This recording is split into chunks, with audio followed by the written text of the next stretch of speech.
qui va se passer est assez grave. Il est possible que je casse un mythe sur les réseaux sociaux. Selon une étude, TikTok n'est pas si populaire qu'on le croit et les influenceurs ne sont pas millionnaires. Mais c'est quoi cette histoire ? En fin de semaine dernière est sortie une étude. Alors attention, c'est pas un de ces trucs qui commence par selon une étude et ensuite je dis que de la merde. C'est un vrai truc. Ça s'appelle Rich, c'est un cabinet de conseil en marketing. Ils ont voulu se concentrer cette année sur leur grande étude sur l'influence et le marketing, sur la relation entre les créateurs et les followers. Voilà, alors on se rend compte qu'il y a pas mal d'idées reçues des gens qui regardent les réseaux sociaux sur les créateurs. À votre avis, puisqu'on va parler d'argent, Tazio, Laurence, le salaire annuel moyen d'un créateur, c'est combien, Laurence ? Moi, je dis 2500 par mois. Annuel. Donc, Annuel. moi, je suis sur l'annuel, moi. Bah, ça fait quoi 2500 par mois ? Ça fait 10 fois 25 000 plus 5 000, 30 000. Voilà, on va dire 30 000 par an. 30K, on est sur du brut ou du... Non, je déconne. Il abuse. 30K. Moi j'aurais dit 30K aussi, honnêtement je pense qu'il y en a qui tirent le truc vraiment vers le très haut et d'autres qui le tirent vers le très bas, donc il doit y avoir une espèce d'équilibre. C'est une estimation très intéressante. La réponse dans environ 1 minute 20, c'est du teasing. Ah là là, il est fort. Taux de rétention, c'est superbe ce que je fais, voilà, tremble MrBeast. Bon, autre exemple d'idée reçue juste avant de parler de la thune. TikTok, c'est décrit aujourd'hui partout comme le réseau le plus puissant. C'est faux. Je sais pas qui vous a dit ça, mais c'est faux. Bah oui, parce que TikTok est puissant, en pleine ascension, mais Facebook reste numéro 1 absolu. 75% des gens l'utilisent régulièrement tous les jours. Devant YouTube, Instagram et Snapchat est encore utilisé par presque la moitié des personnes interrogées et c'est devant TikTok pour les moins de 25 ans. Ça, c'est pour l'utilisation quotidienne en France. Tout ce qui est investissement publicitaire, pour le coup, le classement est différent. Ouais, Snapchat attire moins pour faire des publicités, voire quasiment pas, et TikTok attire plus d'annonceurs que Facebook. Voilà, mais le réseau absolu pour la sponsorisation, c'est Instagram.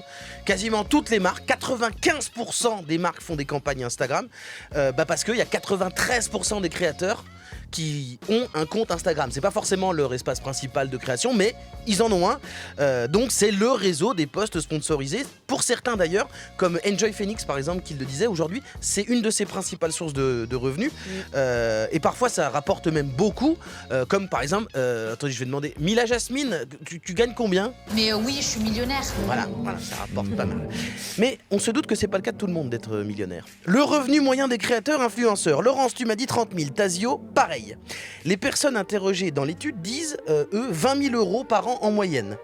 Ah, la réalité, c'est plus ? C'est 5 000. 5 000 par an ? On va détailler un peu. Ceci a peut-être changé, ça se base sur les revenus déclarés par les influenceurs en 2021. 4 créateurs sur 10, en gros 38%, ils déclarent 0 euros par an. 82% en général, ils ne gagnent pas plus de 5 000 euros par an, ou en tout cas, ils ne se payent pas plus de 5 000 euros par an. C'est seulement 2% des créateurs / influenceurs en France qui déclarent plus de 50 000 euros à l'année. Alors là encore, c'est les revenus qu'ils se payent, je pense. C'est pas leur chiffre d'affaires. Je pense qu'ils génèrent plus d'argent que ça, qu'ils font peut-être des factures avec leur société, donc que potentiellement... Mais surtout les 82% dont tu parles, là, qui gagnent 5 000 euros par an, qui déclarent 5 000 euros par an, c'est pas leur principal métier. C'est Non. ça le truc, en fait, c'est de la côté. Oui, voilà, mais ce que je veux dire, c'est que sur la masse des créateurs / influenceurs, en fait, il n'y a que 18% qui gagnent que soit un complément de revenus, voire un revenu complet. Il y a une fausse idée. Je pense qu'il y a cette espèce d'idée de voir des choses très chères, alors qu'en réalité, on gagne moins d'argent que ça. Je pense même moi que même une Mila Jasmine, qui gagne sûrement beaucoup d'argent, elle en gagne moins que ce qu'on peut penser. Voilà, c'est juste, mais je pense qu'il y a... C'est beaucoup des produits qui sont offerts aussi, donc forcément, à côté, tu as ce truc-là de tu payes pas, mais du coup, tu gagnes pas non plus parce que on t'offre tout ce que tu portes. Donc, absolument, puis ça va à Dubaï. Ça dure pas forcément très longtemps, ça peut s'arrêter du jour au lendemain. Voilà, il faut pondérer. Donc voilà, donc en fait, principalement, donc, il y a seulement 18% des créateurs qui déclarent plus de 5 000 euros de revenus par an. Donc, ne croyez pas tout ce qui est affiché sur les réseaux sociaux. Il n'y a pas forcément autant de zéros qu'on croit, faut le savoir. Réseau, toute l'actu d'Internet.